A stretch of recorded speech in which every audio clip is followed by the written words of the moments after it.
magbasa ng salita ng ating Panginoong Diyos ngayong umaga. Tama, no? Floral, ano? Kasi ang dami mong nickname, no? Mayan, ano? But yun yung totoo, no? Floral. Yun yung... Okay. Good morning po sa ating lahat. Kumusta na po kayo mga kapatid? Feeling na lang po ninyo, feeling ko pagka nawawala ako rito sa church pagka Sunday.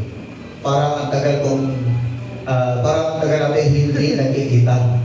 No, lalo na 2 weeks to Sundays po nawala ako kasi nandoon po sa Pasig. Dahil last Sunday, supposedly dito po ako. Kaya lang, nanganak na yung asawa ng ating pastor doon. So, ako po yung take over ng preaching sa Pasig. Kaya wala po ako last Sunday.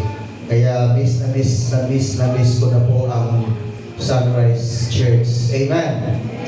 So, I'm glad na muli po tayo nagkikita sa umagang ito.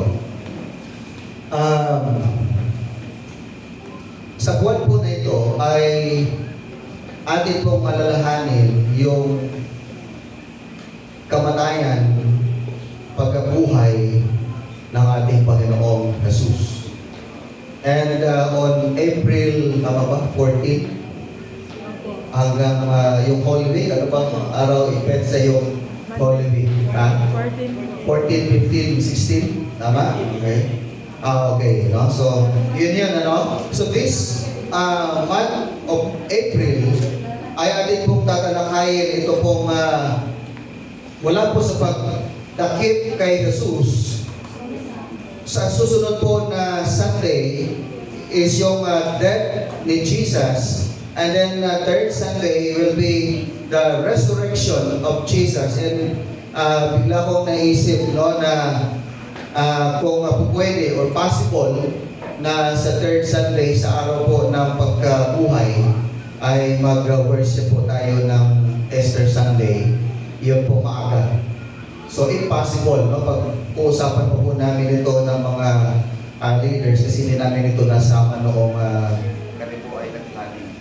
So, pero i-consider po natin, no, possible na yun po ay mangyari. And then last Sunday, iyon po ang ascension o yung pagbabalik ni Jesus doon po sa langit.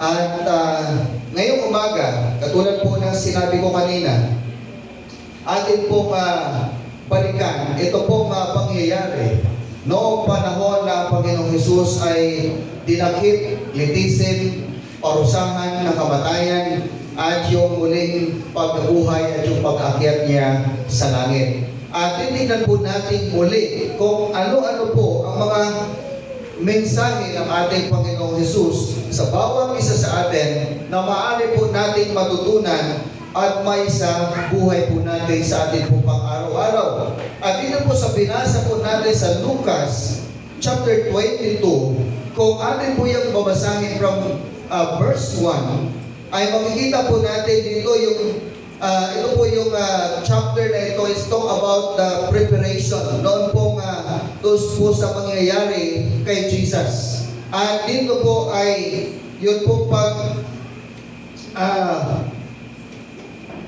yung pagkalulo o yung pagbenta, no, ni pinagkalulo ni Judas, no, ang ating Panginoong Jesus. At habang sila po ay kumakain ng hapunan, ay doon din po sinabi ni Jesus kung sino yung magkakalulo sa kanya.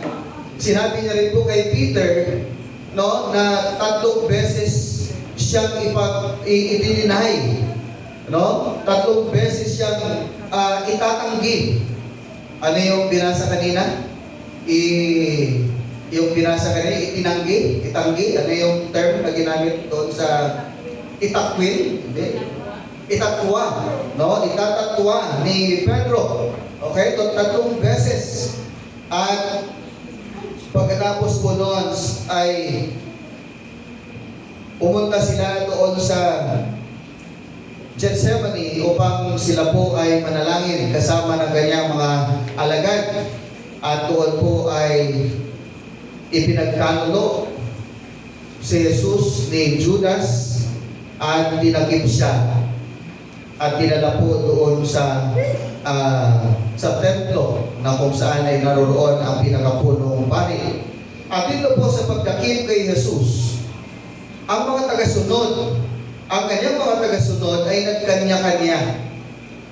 Subalit, ito pong si Pedro ay sumunod doon sa pinagdalhan kay Jesus. At sa pagsunod po ni Pedro kay Jesus, makikita po natin dito kung ano ang kanyang ginawa at kung ano ang pakiramdam at kung paano siya hinarap ng Panginoong Jesus after denying Jesus for 3 times. Now, ang sabi po dito sa verse 54 and 55, dinakip nga nila si Jesus at dinala sa bahay ng pinakapunong pari ng mga Hudyo. Si Pedro naman sumunod sa kanila, ngunit malayo ang agwat. Nagsiga sila sa gitna ng patio at naupo sa paligid ng apoy at si Pedro ay nakiupo sa kanila. Tayo po rin sa naling umupo at tayo manalangin. Father God, we are so thankful, Lord, sa umagang ito na kami po ay muling nagsama-sama, Panginoon, upang sa gayon, Lord, ay makinig ng iyo pong mga salita at aming pong pagbubulay-bulayan, Panginoon. At salamat po, O Diyos, sapagkat sa buwan na ito, Panginoon, binigyan mo kami ng pagkakataon na aming pong alalahanin ang mga nangyari sa iyo, Panginoon, bago ikaw ay ipako sa cross, mamatay at muling mabuhay at umakyat sa langit. Lord, sa umagang ito, tulungan mo po kami at samahan mo po kami, Panginoon. Wala po kaming magagawa kung wala ka sa aming buhay. Kaya sa iyo po namin, Lord, ipinagkakatiwala ang oras na ito. Give us wisdom, knowledge, Lord, upang patuloy po namin maunawaan ang mensahe mo, Panginoon. At patuloy po namin itong taimtim na pagbubulay-bulayan. At amin po itong isa sa buhay sa amin po pang araw-araw, Panginoon. Lord, inspire us this morning as we listen to your word. Dalangin po namin ang anointing ng iyong banal na Espiritu. Hindi lamang sa iyong abang lingkod na gagamitin mo upang magbahagi ng iyong mabuting balita. But even, Lord, sa mga nakikinig, Panginoon, anoint us with your Holy Spirit, Lord, upang maunawaan po namin ang nais mong sabihin sa amin. Gabayan niyo po kami sa umagang ito. Patuloy po kami nagpapasako sa iyong kalooban at sa mga gagawin mo ngayong umaga sa bawat isa sa amin. Maraming salamat po, Panginoon. In Jesus' name we pray. Amen and amen. So dito po, makikita natin na sa talatang ito pong si Pedro ay sumunod doon po sa pinagdalhan kay Jesus. Ito pong si Pedro ay siya po yung sumulat ng 1st and 2nd Peter na kung saan ay sinulat niya ito pagkatapos po na noong nangyari, noon po tinatawag na Holy Week, at yung sulat po na yan ay upang palakasin, patatagin ang mga mananampalataya sapagkat yan ang sinabi ng Panginoong Jesus sa kanya. Yun ang bilin ng Panginoong Jesus sa kanya doon nung habang sila po ay nag-uusap. At ito pong si Pedro na isa sa tagasunod ng Panginoong Jesus ay isa rin po sa target ng kaaway. Isa rin po siya sa target ni Satan. Kaya nga sinulat niya po itong 1 Peter chapter 5 verse 8. Sabi niya, maging handa kayo at magbantay. Ang dyablo, ang kaaway ninyo ay parang leyong umaat-ungal at aali-aligid na naghahanap ng masisila. Ito po ang kanyang paalala para po sa mga mananampalataya sapagkat ito ay mismo o personal niyang karanasan Dahil isa po siya sa naging target ni Satan. At iyon po ay yung panahon na siya po ay sumunod kay Jesus noong ito po ay dakpin ng mga sundalong Romano. At makita po natin dito, gusto ko po bigyan ng diin. Ito pong verse 54. Sabi po dito, at sumunod si Pedro sa malayo. So, sumunod si Pedro kay Jesus, pero malayo ang kanyang agwat. Ibig sabihin, hindi siya lumapit kay Jesus. Hindi niya doon tinanong, no, ng face to face, Panginoon, kumusta na po kayo? Sinaktan ba nila kayo? Kundi siya po ay napakalayo, no, ng kanyang agwat. At nakaupo doon po sa nakasama yung utusan at ibang mga tao na naroon.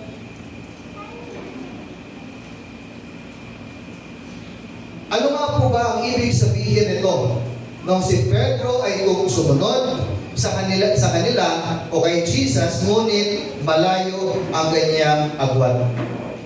Ito po yung pinaka-significance po ng action na ginawa po ni Peter. Yung tinatawag po na initial courage. Ibig sabihin, sa madaling salita, nagtatapang-tapangan lang.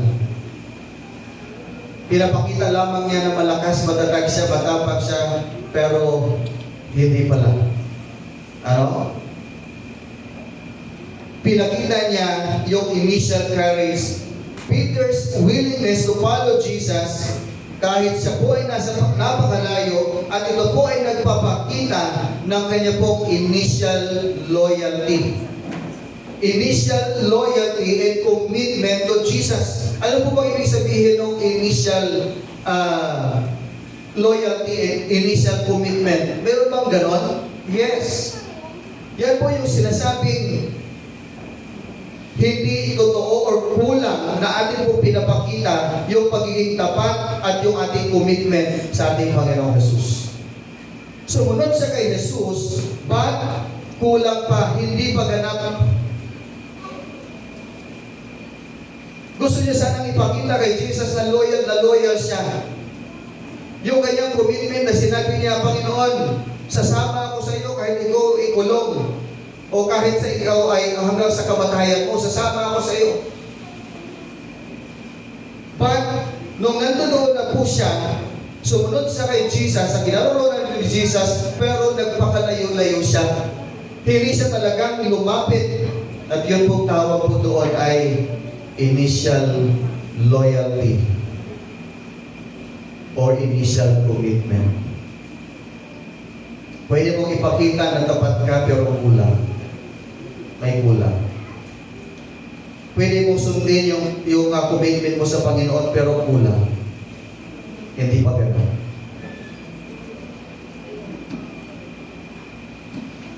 Subalit, sa kabila po noon, ay pinakita po ni Peter yung kanya pong pananampalataya na talaga pong sinubok. Sinubok yung kanyang pananampalataya. Makikita rin po natin dito yung ibang indikasyon ng pagsunod ni Pedro na masasabi po natin initial. Hindi pa ganap or kulang pa yung kanyang pagsunod. Ito pong si Pedro ay mayroong tiwala sa kanyang sarili. Kaya nga napaka-courageous niya.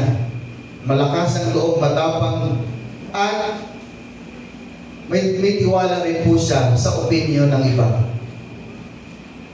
Yun nga lang, madalas din po siyang magka-problema. Madali siyang mahikayat ng iba. And if you turn your Bible in Galatians chapter 2, verse 11 to 14, ito po si Pedro ay umupo at nakisalo sa mga hintil dahil sa takot niya. Subalit nung dumating yung pangkat ni Santiago, siya po ay agad na umalis dahil natakot din siya na baka may sabihin sa kanya yung pangkat na yun. So ito si Pedro ay parang meron po ugali yung sinasabing doble cara. Ano? Meron po siyang ganong ugali. Ano? Doble cara. yung kanya po, isa sa kanya po katangian. Ano? At kaya po siya ay nirebuke ni Paul. Nirebuke siya, pinagsabihan siya. Hindi dapat ganyan, ano? Sabihin ko po sa inyo yung sinabi na sa Galatians chapter 2 verse 11. No? Sabi niya po rito, na si Pedro ay nasa Antioquia, hayagan kong sinabi sa kanyang mali ang kanyang ginawa. Sapagkat noong hindi pa dumarating ang ilang lalaking pinaroroon ni Santiago, siya ay sumasalo sa mga hintil. Subalit, nang dumating ang mga iyon, siya ay lumayo at hindi na nakisalo sa kanila dahil sa takot sa pangkat ng mga Hudyo. At gumaya rin sa kanya ang ibang mga kapatid doon ng mga Hudyo. So, merong nakakita sa kanya, meron ding nakigaya doon sa ginawa niya. Okay? At pati na si Bernabe nalangay sa kanilang pagkukunwari. Nang makita kong hindi sila namumuhay ayon sa tunay na diwa ng mabuting balita, sinabi ko kay Pedro sa harapan nilang lahat, kung ikaw na isang Hudyo ay namumuhay na parang hintil at bilang isang Hudyo, paano mo mapipilit ang mga hintil na mamumuhay na gaya ng mga Hudyo? So makita po natin dito mga kapatid na ito po ay hayagang pinagsabihan. No? Ito pong si Pedro sa kanya pong pagkukunwari. Dahil iyon ang nakita ni Apostle Pedro sa kanya. Now, bakit kaya ganito ang kanyang ugali? Bakit napakadali niyang mahikayat ng iba? Ano kaya sa palagay ninyo? Lucas chapter 2 verse 45, pagkatapos manalangin ni Jesus, siya ay tumayo at lumapit sa kanyang mga alagad. Naratnan niyang natutulog ang mga ito dahil sa labis na kalungkutan.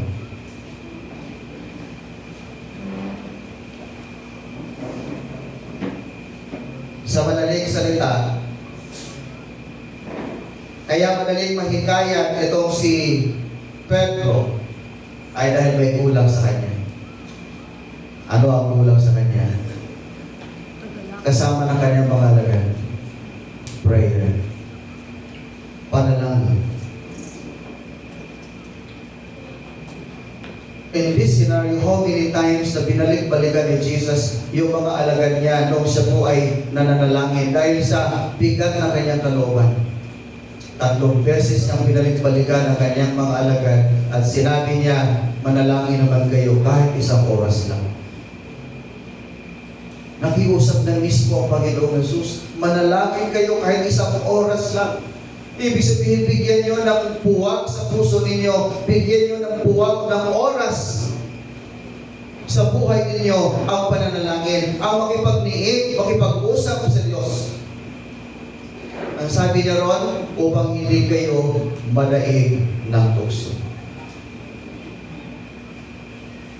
So ang isa po sa pinakadahilan kung bakit tayo po ay madaling mahikayat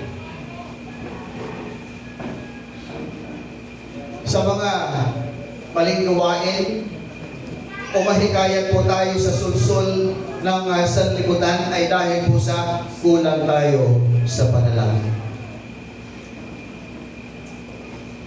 And Jesus said, kahit 1 oras na, manalangin kayo. Manalangin kayo. At ito po ang isa sa dahilan o bakit sa iglesia, sa mga simbahan ngayon, kulang po, kukunti lamang ang nagdarasal na nanalangin.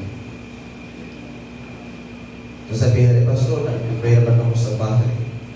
Pag nabago ako kumain, magpapasalamat ako. 3 times pa. May merienda pa. 5 beses ako nag-pray kasi kumakain ako. Iba po yung prayer na sinasabi dito ni Jesus. Yung prayer na paghingi sa Kanya ng tulong.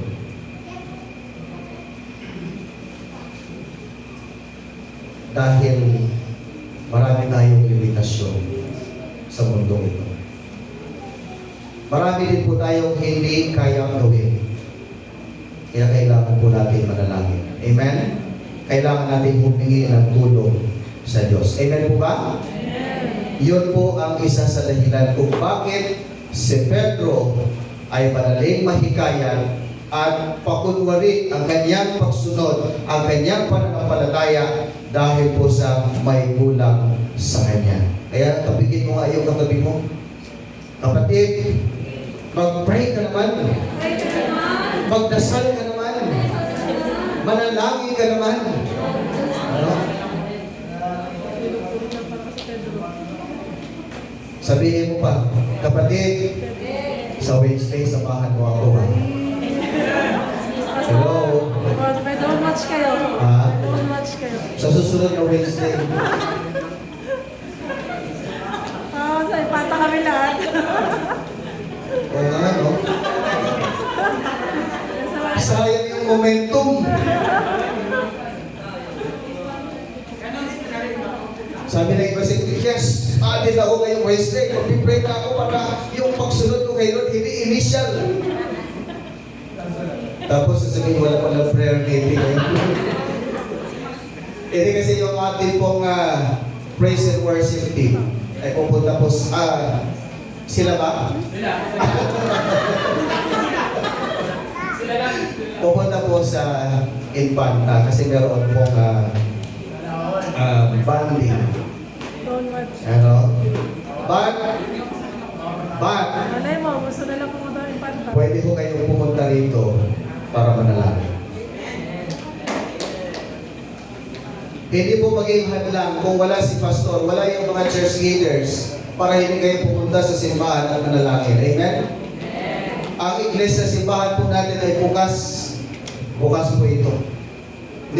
Pinapatlak lang po natin kasi wala akong nakatira dito. No? Kasi napasok na po tayo noon. Pero meron po tayong susi at malapit lang po yung bahay. Wala rin pala. And then, ibibilin po namin yan kay Nanay Nelly, Gabawan. Okay? Kailangan gawin na natin lahat ng paraan. Sabihin na natin, So, yan po ang kulang natin kung bakit hindi po tayo makapaglingkod sa Diyos, makasunod sa Kanya ng ganap. At isang nagiging dahilan din kung bakit tayo po ay madaling mahikayan at madali tayong mahulog sa tukso ay dahil sa kulang ang ating panalangin. Now, sabi po sa verse 55, nagsiga sila sa gitna ng patio at naupo sa paligid ng apoy at si Pedro ay nakiupo sa kanila.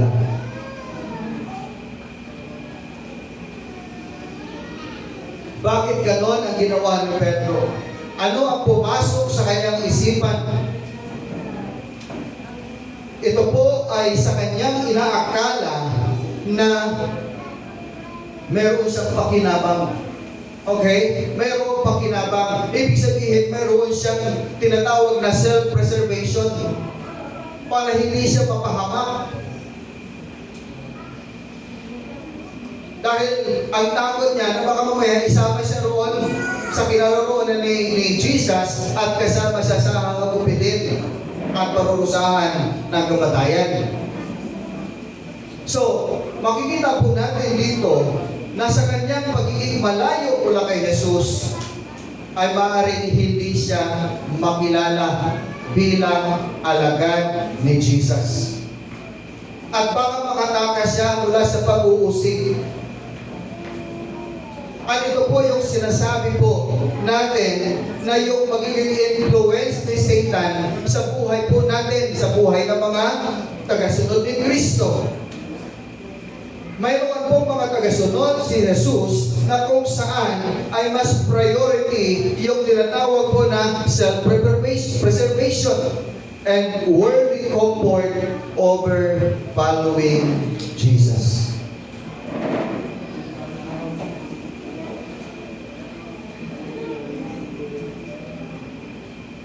Ito yung ginawa ni Satan sa buhay ni Pedro at sa mga tagasunod ni Jesus na nagiging dahilan upang hindi makapaglingkod na may tunay na loyalty at commitment sa ating Panginoon.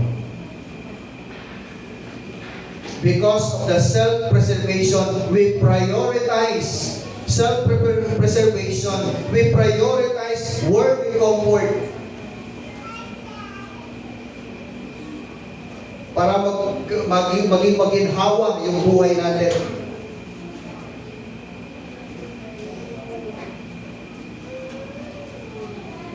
Church, kung tayo po ay tagasunod ni Kristo,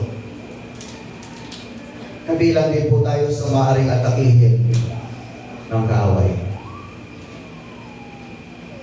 At kung wala tayong panahon para manalangin, mas madali tayong mahulog sa bitag ng kaaway.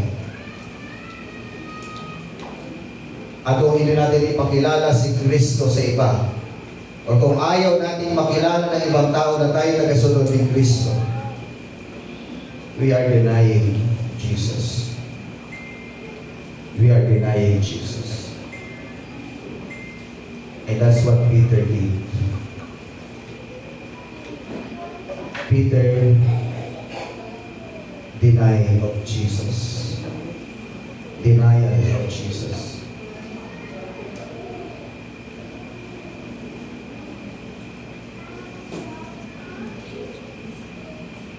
Hindi lang, o kung gusto po natin sumunod kay Jesus, subalit ayaw natin maranasan ang mabibigat ng problema pag-uusig ng iba.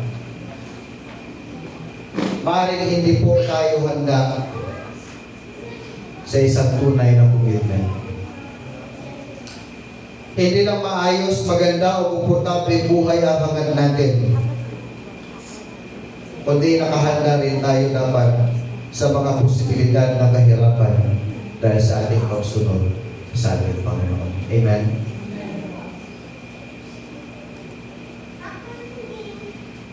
Ang sabi ng Matthew 16:25, ang sino mang nagnanais magligtas ng kanyang buhay ay mawawalan nito. Emphasizing the true life in following Jesus requires self-denial and a willingness to sacrifice worldly gain for the sake of faith. Mga kapatid, nakahanda po ba tayong baliktarin ang lahat? Instead of denying Jesus, i-deny po natin yung self-preservation. I-deny po natin yun po willingness na kung saan ay sumunod sa bukso o sa utos ng kaaway para maging komportable ang ating pamumuhay. Tandaan po natin, ang tunay na pamumuhay na kay Kristo ay hindi lamang po nakabase sa physical survival.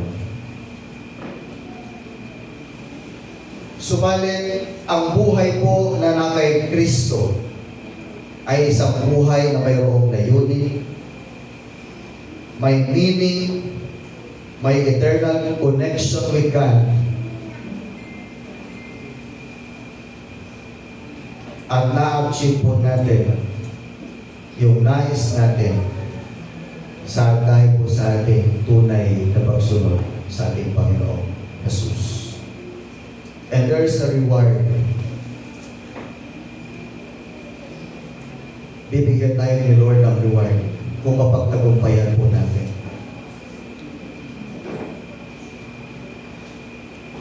Those who choose to follow Jesus and die to self will find eternal life and a reward from God. Amen. anuhin mo yung maayos at maganda, komportable pamumuhay, sagana sa lahat ng bagay sa mundo ito, kumalayo kay Kristo. Samantala kung ikaw ay parurusahan ng Panginoon at dumating yung judgment ng Lord, pagdating sa kabilang buhay, doon ka magdurusa na walang hanggan. Kaya yan ang sinasabi ng ating Panginoong Jesus.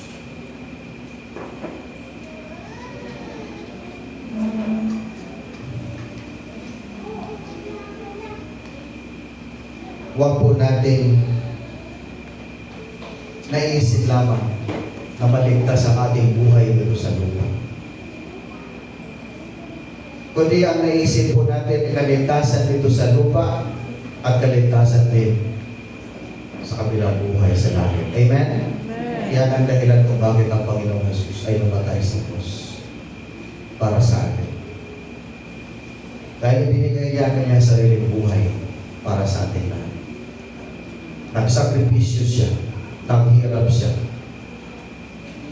para hindi tayo mapahamak at magkaroon tayo ng buhay na walang hanggan. Amen. Now, Lucas chapter 22 verse 56 to 60. Ay sabi po dito, nang makita siya ng isang utosang babae, siya ay pinagmasdang mabuti.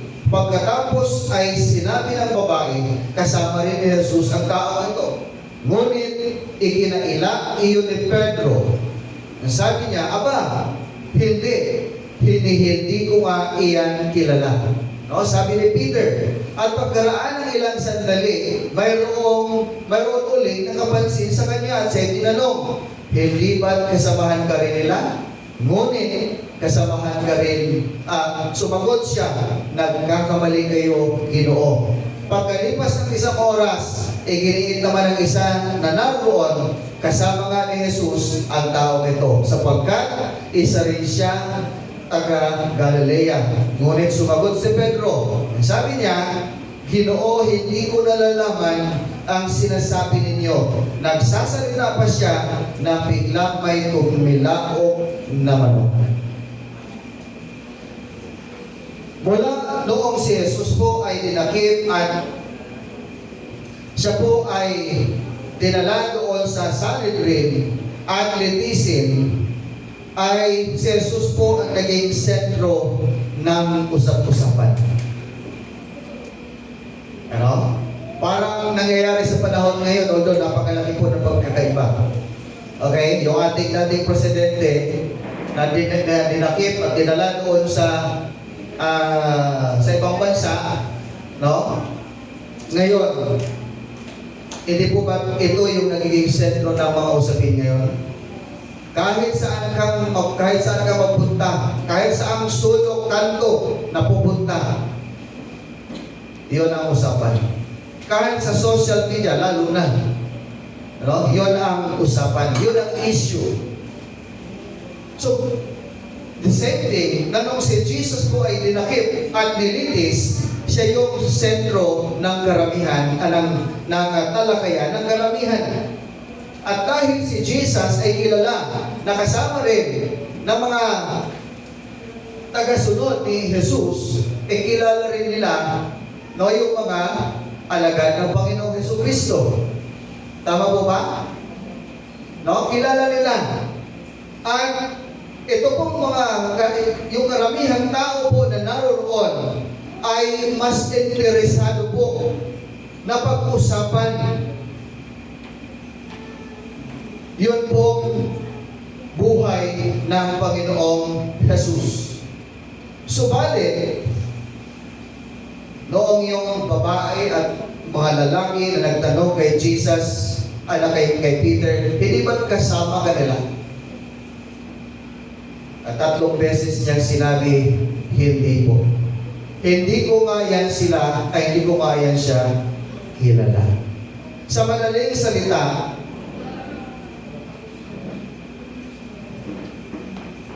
tatlong beses na itinanggi ni Pedro na hindi niya kilala ang Panginoong Jesus. tinanggi niya na ang Panginoong Jesus ay kanyang kasama. Church, ang mundo po ay naghahanap ng mga taong nakakakilala kay Jesus. That's the reality. Marami po mga tao ngayon na naghahanap ng mga nakakakilala kay Jesus. At nagtatanong-tanong. Makita po natin dito, paano kaya kung si Pedro po ay nanindigan na kasama niya ang Panginoong Jesus? Siyempre, matutuloy pa rin po yung siya ay litisin, ipako sa cross, mamatay, kasi yan na po yung nakatakda sa kanya. Pero doon po sa mga taong nagtanong sa kanya, ay maaaring magkaroon ng epekto. Maaaring magkaroon po ng impact yung sasabihin ni Pedro, ay oo, kilala ko yan. No, kasama ko yan. Maaaring magkaroon po ng malaking impact sa buhay po ng mga taong nagtatanong sa kanya. At hahangaan yung kanyang paninindigan at pananampalataya na ang Panginoong Jesucristo ay ang kanyang Panginoon, ang kanyang Diyos at ang kanyang tagapagligtas. Ngunit, itinanggi ni Pedro na siya ay kasama at kabilang sa kasunod ni Jesus. For 3 times.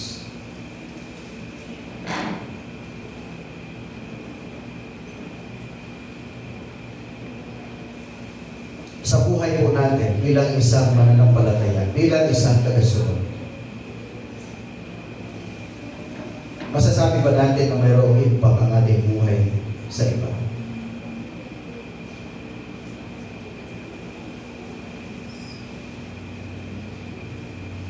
O kapag ka mayroong magtatanong sa iyo patungkol kay Jesus, ay i-deny mo siya? Ang pag-deny po at pagtanggi kay Jesus bilang ating Panginoon at Diyos ay hindi lamang po sa pamamagitan ng pagsasabing hindi ko yan kilala si Jesus. Ganon din po sa ating pamumuhay. Kung sa kabila po na maraming paalala ang ating Panginoong Jesus sa atin, sa kabila ng pagbabasa po natin ng ganyang salita, sa kabila ng pakikinig natin ng ganyang mga mensahe, in spite of that, hindi po natin isinasabuhay ang mga turo ng ating Panginoon Jesus. We are denying Jesus. We are denying Jesus. Kung hindi mo isasabuhay si Kristo sa iyong sarili at walang impact ang tao na nakatingin sa iyo, you denying Jesus. Katumbas po noon ay itinatwa mo, itinanggi mo si Kristo. Dahil kung isa sa buhay natin ang mga turo ng ating Panginoon, maraming tao na nakatingin sa atin at ang buhay po natin ay magiging blessing sa iba. Church, may impact ba ang iyong buhay sa ibang tao? May impact ba tayo sa kanila? Tunay nga ba tayong tagasunod ni Jesus? O yung sinasabi po na initial loyalty or initial commitment lamang yung ating pinapakita? O katulad tayo ni Pedro na parang doble cara? O katulad tayo ni Pedro na parang nagkukunwari lang? If you follow Jesus, And if you are one of the follower of Jesus, ipagmalaki mo siya. Amen? Ipagmalaki mo siya sa iba. Itaas mo siya, yung kanyang pangalan. And let your life be a blessing to others. Amen? Let your life be a blessing to others. Now, ando na, dininay na ni Pedro, si Jesus, ng ilang beses? 3. Okay. Sumagot, si Pedro, no, sa verses 60 and 61, Ginoo, hindi ko nalalaman ang sinasabi ninyo. Nagsasalita pa siya nang biglang may tumilaok na manok.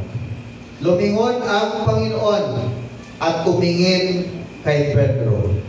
Naalala ni Pedro ang sinabi ng Panginoon.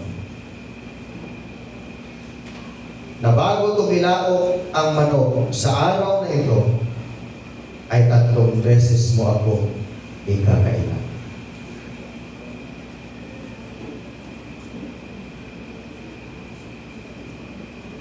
Ibig sabihin, habang siya po ay nagsasalita na hindi ko kilala yan si Jesus, bigla pong tumilaok ang manok.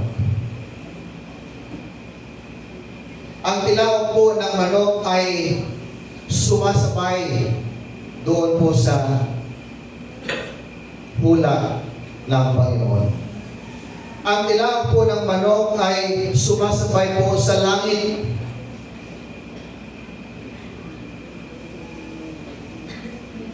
At para po kay Pedro, noong narinig niya yung pagtilaok ng manok, ito po ay nagpaalala sa kanya ng kanyang pananampalataya kay Jesus. Nagpapaalala sa kanyang pagsunod sa Panginoon.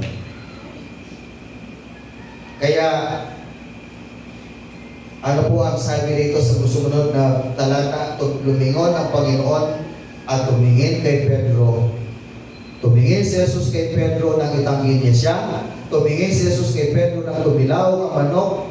Now, ano kaya ang itsura ng Panginoon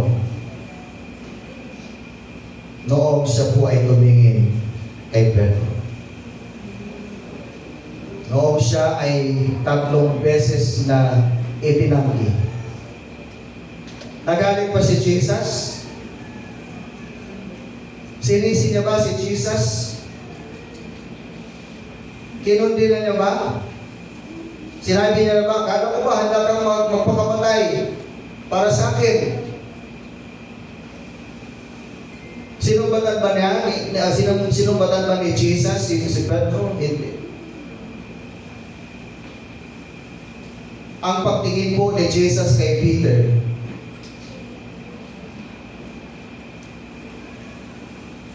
ay kalungkutan. Kalungkutan, awa, at habag.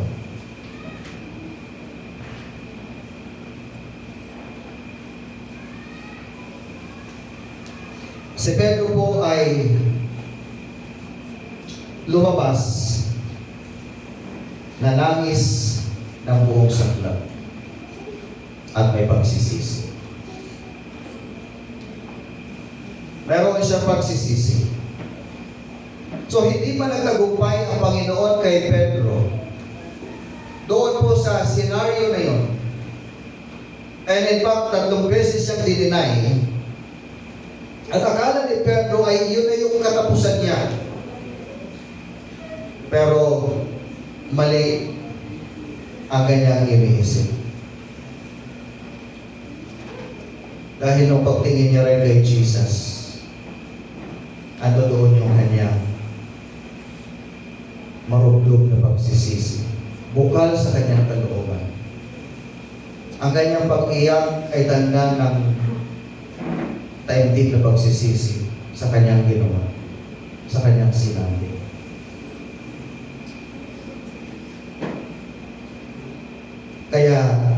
nung si Jesus po ay muling nabuhay, muli pong kinomisyon itong si Peter bilang itinalaga siya bilang leader sa kanyang mga ano. Pinatawag ng Panginoon si Pedro kahit 3 beses siyang pininay. Church, ganoon din po ang Panginoon. Kung naranasan po natin i-deny ang Panginoon Jesus sa ating buhay noon, lumapit lang tayo sa Kanya. Hindi tayo susumbatan ng Panginoon. Lahat po tayo ay mga maraming pagkukulang. Amen? Lahat po tayo ay may kasalanan na gagawa sa ating Panginoon. Pero never na ang galit ng Panginoon ay nanatili sa kanyang puso. Sa halip, pinakitaan niya tayo ng pagmamahal. Tinanggap niya tayo at muli rin niya tayong tatanggapin kung handa ang ating puso na magsisi at bumalik sa Kanya. Amen? Church, ano po ang hapon sa umaga na ito sa bawat isa sa atin? Kung tayo po ay katulad ni Peter na tagasunod ni Jesus,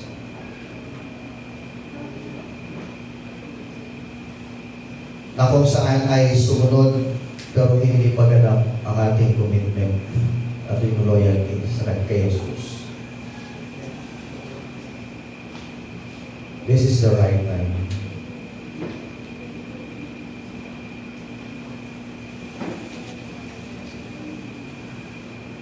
Na tayo po bumalik sa Panginoon and renew our commitment to the Lord.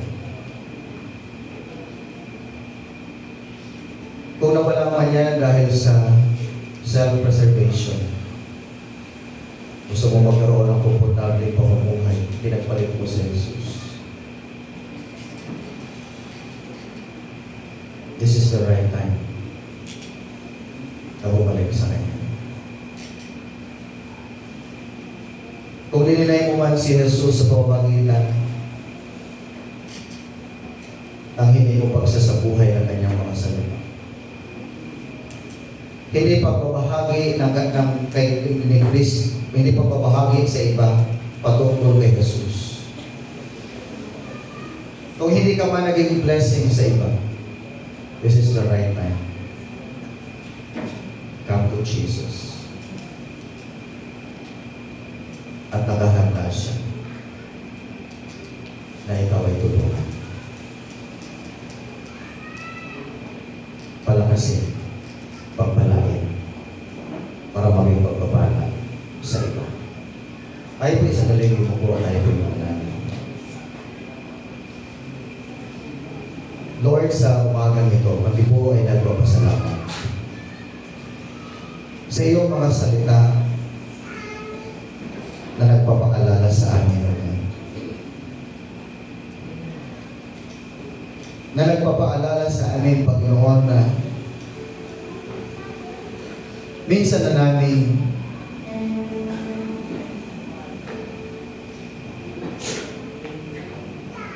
tinalikuran ka.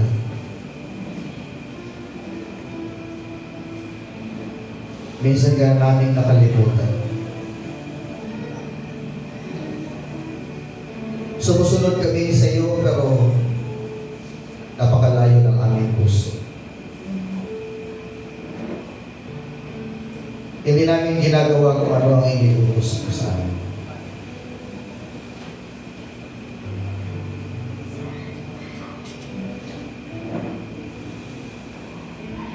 Naging malayo kami sa iyo.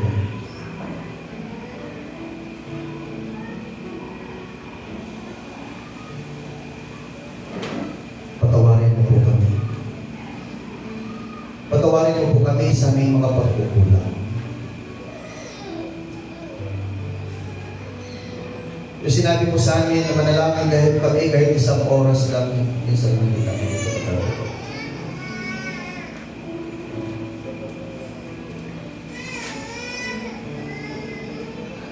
Dahil sa maraming bagay na binibigyan namin ng priority.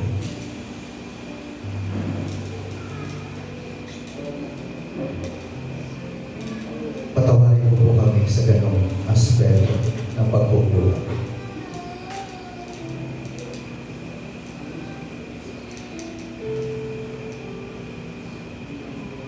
Hindi na rin kami nakakapagulay-gulay ng iyong salita. Dahil mas inuuna namin ang ibang bagay na para sa amin ay napakahalaga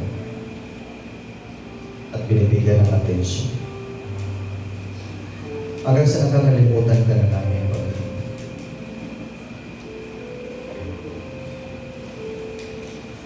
Minsan tingin sa aming kaalaman na maraming beses na pala namin ay ikaw ay aming itinatanggi. Patawarin niyo po kami. Panginoon, narito po kami sa iyong harapan bilang isang iglesia. As a community of faith, Lord, nagpapakumbaba kami. Humihingi po kami ng tawad sa lahat ng aming pagkakasala at sa aming pagkukulang. Renew our strength. Renew our commitment.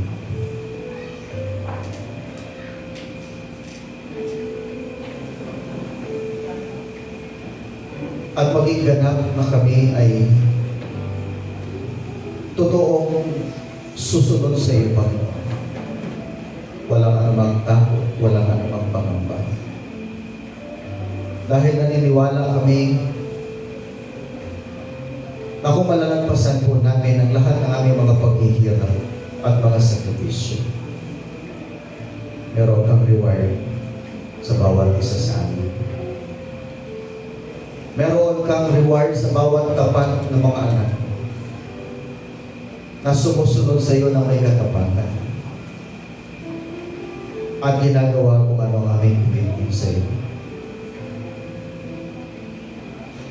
Tulungan mo po kami, O God. Palakasin mo kami. Narito po kami. Muli aming pong isinusuko ang aming buhay. Ang aming commitment. At hayaan mo ipakita namin ang aming katapatan ng paglilingkod. Sa ngalan ng Jesus. Ito po ang aming panalangin. In Jesus' name we pray. Amen and amen. God bless sa ating